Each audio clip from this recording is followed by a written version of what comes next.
கோயிலுக்குள்ள போறவங்க ஏன் கோயிலுக்குள்ளார போய் கர்ப்ப கிரகத்து பக்கத்துல இருந்து சாமி கும்பிடுறாங்கன்ற ரகசியங்களை நம்ம முன்னோர்கள் அன்னைக்கே பதுக்கி வச்சிருக்காங்கய்யா. கோயிலுக்கு பக்கத்துல போய் நின்னோடனே நம்ம தாயின் கருவறையும் இருட்டு, கர்ப்ப கிரகமும் இருட்டுன்றது அன்னைக்கே முன்னோர்கள் அறிவிச்சாயா. நல்லா தெரிஞ்சுக்கோங்க.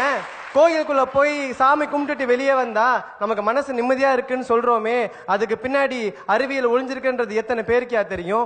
கோயிலுக்குள்ள போறோம், கர்ப்ப கிரகத்தில் பக்கத்துல நின்று சாமி கும்பிடுறோம்யா. கோயில் சாமிக்கு கீழே என்ன இருக்குன்றது நிறைய பேருக்கு தெரியாது. நான் சொல்றேன் கேட்டுக்குங்க. சாமியை வைக்கிறதுக்கு முன்னாடி நிறைய மந்திரங்களை சொல்லி எந்திரத்தை ஒன்ன வேண்டி அதை அடியில வைப்பாங்கயா. அதுக்கு மேலதான் சாமியவே மேல வைப்பாங்கயா. அந்த கீழே வச்சிருக்காங்களே எந்திரம், அதுல ஒரு சக்தி இருக்கியா. அதுக்கு பேர் சயின்ஸ்ல புரோட்டான் அப்படின்னு சொல்லுவான். அதுக்கு பேர் பாசிட்டிவ் அயான் அப்படின்னு விஷயம் சொல்லுவாயா. அந்த புரோட்டான் எல்லாமே சேர்ந்து அந்த சாமி வந்து ஒரு கண்டக்டரா இருக்கும். அந்த சாமி கிட்ட போய் சேருங்கய்யா. அந்த சாமி வந்து ஒரு சார்ஜ் பேட்டரி மாதிரி. அந்த சாமி ஃபுல் அண்ட் ஃபுல் பவரை வாங்கிட்டு வெளியே விட தெரியாம தடுமாறியா. நம்ம பக்கத்துல போய் நின்று சாமியை கும்பிடும் போது ஆட்டோமேட்டிக்கா அந்த பவர் ஃபுல்லாவுமே நம்ம கிட்ட வந்து சேரியா. புரோட்டான் பாசிட்டிவ் எனர்ஜி பவர் நம்ம கிட்ட வந்து சேர்றதுனாலதான் மக்கள் கோயிலை விட்டு வெளியே வரப்ப கோயில் நிம்மதியா இருக்குன்னு சொல்றோங்கய்யா. நல்லது. இன்னொன்னு ஞாபகம், எல்லா இடத்துலையும் கோயில்ல காற்று வெளியே போறதுக்கு ஜன்னல்லாம் இருக்கும், கர்ப்ப கிரகத்தில் இருக்காது. ஏன்னா அந்த ரேஸ், அந்த அவர் சொல்லக்கூடிய புரோட்டான்ஸ் என்னன்னா செதறிடக்கூடாது, நம்மளை நோக்கி வரணும். பல இடங்களில் சட்டை கழட்டிட்டு வான்னு சொல்றது கூட அதுக்கு தான், நேரடியாக வந்து சேரட்டும் அப்படிங்கிறதுக்காக. இது எதுக்காக தெரியுங்களா? இதுவும் ஒரு வகையான விஞ்ஞானம்ங்கிறத அவர் சொல்றாரு. அவர் வந்து சயின்ஸ் படிச்சிருக்கிறதுனால நம்ம ஒத்துக்கலாம். இப்போ நான் தமிழ் வாத்தியார் சொன்ன இவங்களுக்கு வேற வேலை இல்லைடா, பொங்கலை வாங்கிட்டு தூணில் தடவிட்டு வருவாங்களா, அப்படி சொல்லக்கூடாது. ஐயா, அதே மாதிரி கருவறை பக்கத்தில் சாமி கும்பிட்றதுனால நம்மளோட 5 புலன்களும் வேலை செய்கின்றது எத்தனை பேருக்கு தெரியும் தெரியலையா? 5 புலன் என்னன்னு சொல்லிடுறத: பார்ப்பது, நுகர்வது, சுவைப்பது, கேட்பது, தொடுவதுயா. நல்லா யோசிச்சு பாருங்க. சாமி தீபாரதனையை காமிக்கும் போது பாக்குறோம், மணி அடிக்கும் போது கேட்கிறோம், மந்திரங்களை உச்சரிக்கிறோம், அங்க இருக்க வாசனை நுகர்றோம், 10 வந்து தொட்டு கும்பிடுறோம் இல்லைங்களாயா. 5 சென்ஸுமே அந்த இடத்துல ஆக்டிவேட் பண்ணுதுயா. அப்படியே கோயிலை விட்டு கொஞ்சம் வெளியே வாங்கயா. அந்த பக்கம் பாத்தீங்கன்னா அரச மரமோ வேப்ப மரமோ இருக்கும். அங்க நிறைய பெண்கள் கர்ப்பம் தரிக்காம சின்ன சின்ன தொட்டியை கட்டி வச்சுட்டு சுத்திக்கிட்டு இருப்பாங்க. நம்ம முன்னோர்கள் மூட பழக்கமா பண்ணலையா, அங்கேயும் அறிவிலையும் மருத்துவத்தை ஒழிச்சு வச்சிருக்காயா. அங்க மரத்தை சுத்தி வரப்ப நல்லா தெரிஞ்சுக்கோங்க, அரச மரத்திலையும் வேப்ப மரத்திலையும் தான் அடிக்குவேட் ஆக்சிஜன் இருக்குன்னு சொல்லியிருக்கான். சாதாரண ஆக்சிஜன் இருக்குன்னு சொல்லல. வேப்ப மரத்தாலையும் அரச மரத்தாலையும் மட்டும்தான் ஆக்சிஜனை காலையிலையும் கொடுக்க முடியும், நைட்டும் கொடுக்க முடியும். அங்க கர்ப்ப பெண்கள் அந்த மரத்தை சுத்தி வரப்ப ஆக்சிஜன் உள்ள இன்ஹேல் பண்ணாங்கன்னா செல்கள் உயிர்ப்பிக்கும், நோய்கள் விலகும், கர்ப்பம் தரிக்கும் சொன்னதுனாலதான் மரத்தை சுத்தி வர சொல்றாங்கய்யா. அப்படியே நம்ம வீட்டுக்கு வருவோம்யா. அப்படியே வீட்டுக்கு வந்த உடனே நம்மளோட தமிழனோட பண்பாடு கையெடுத்து கும்பிடுறது.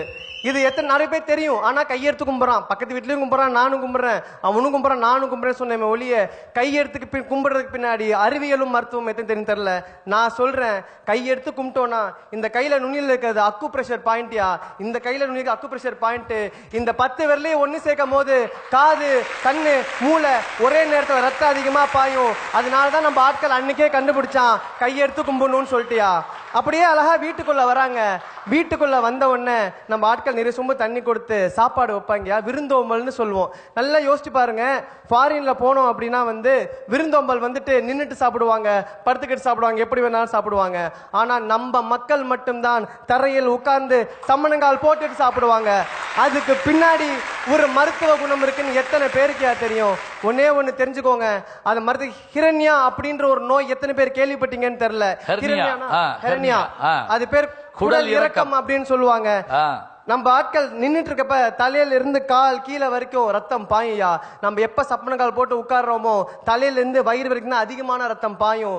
எப்ப அதிகமான ரத்தம் வயிற்றுல பாயுதோ அப்ப டைஜஷன் ப்ராப்ளம் வராது, அதிகமான டைஜஷனை உண்டு பண்ணும். அப்ப சாப்பிட்றப்ப ஜீரணமாகுன்றத நம்ம ஆட்கள் அன்னைக்கே கண்டுபிடிச்சிருக்காங்கயா. அது தெரியும். நம்மளோட விரும்புதோம்பல்ல இன்னொரு அழகான பழக்கம் வாழை இலை சாப்பாடு. இப்பெல்லாம் பிளாஸ்டிக் பிளேட்டு, சில்வர் பிளேட்டுன்னு சொல்லி சாப்பிடுறோம். ஆனா வாழை இலை சாப்பாடு பழக்கத்தை சொல்றேன் கேட்டுக்கோங்க. நிறைய பேருக்கு தெரியாத ஒரு நோய் பார்க்கின்சன் நோய் எத்தனை பேருக்கு தெரியும்? நடுக்குவாதம்னு சொல்லுவாங்க. அதை நடுக்குவாதம் அப்படி ஆடிக்கிட்டே இருக்கும். கடைசியில மைக் டைசன் கூட அந்த நோய் இருந்தது. அந்த உலக புகழ்பெற்ற குத்துவிட்டு சண்டை வீரர் இருக்குல்ல, அவருக்கு பார்க்கின்சன் நோய் இருந்தது.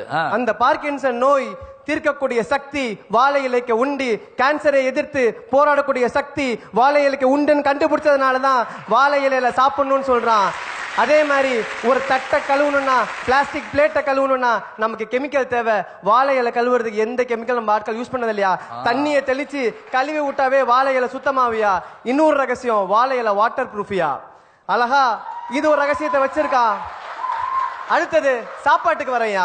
நம்ம உட்கார்ந்த உடனே இப்ப இருக்க மெடிசன், இப்ப இருக்க ஆட்கள் என்ன பண்றாங்க, இனிப்ப முதல்ல வச்சிடறாங்கயா. ஆனா அது ஒரு தவறான செயல். நம்ம முன்னோர்கள் கத்து கொடுத்தது முதல்ல காரத்தை சாப்பிடணும், அப்புறம் இனிப்ப சாப்பிடணும்யா. ஏன் காரத்தை சாப்பிடணும்னு சொல்ற கேளுங்க. காரம் ஸ்பைசி ஃபர்ஸ்ட் ஸ்வீட் நெக்ஸ்ட்னு சொல்லியிருக்கான். காரம் சாப்பிட்டோம்னா HCl தூண்டும். HClன்றது நம்ம ஜீரண சக்தியை கொண்ட, ஜீரண சக்தி அதிகப்படுத்தக்கூடிய ஒரு ஆசிடியா, ஹைட்ரோகுளோரிக் ஆசிட்னு சொல்லுவோம். அதை அதிகப்படுத்தும். சாப்பிடும் போது ஜீரணமாகும். ஸ்வீட் சாப்பிட்டோம்னா டைஜஷனை கம்மி பண்றக்கூடிய சக்தி அதுக்கு உண்டியா. அதனாலதான் காரம் முதல்ல ஸ்வீட் நெக்ஸ்ட்னு வச்சாயா. என்னதான் பழமை சுவடுகள் நிறைய விஷயங்கள் எங்களுக்கு கத்து கொடுத்தாலும் அந்த பழமை சுவடுகள் சொன்ன பழக்கத்தை இன்னமும் நாங்க வழக்கமா வச்சுக்கிறதுனால தான் சொல்றேன், பண்பாட்டின் விஷயமாக தெரிவது பழக்க வழக்கங்கள் தான் என்று.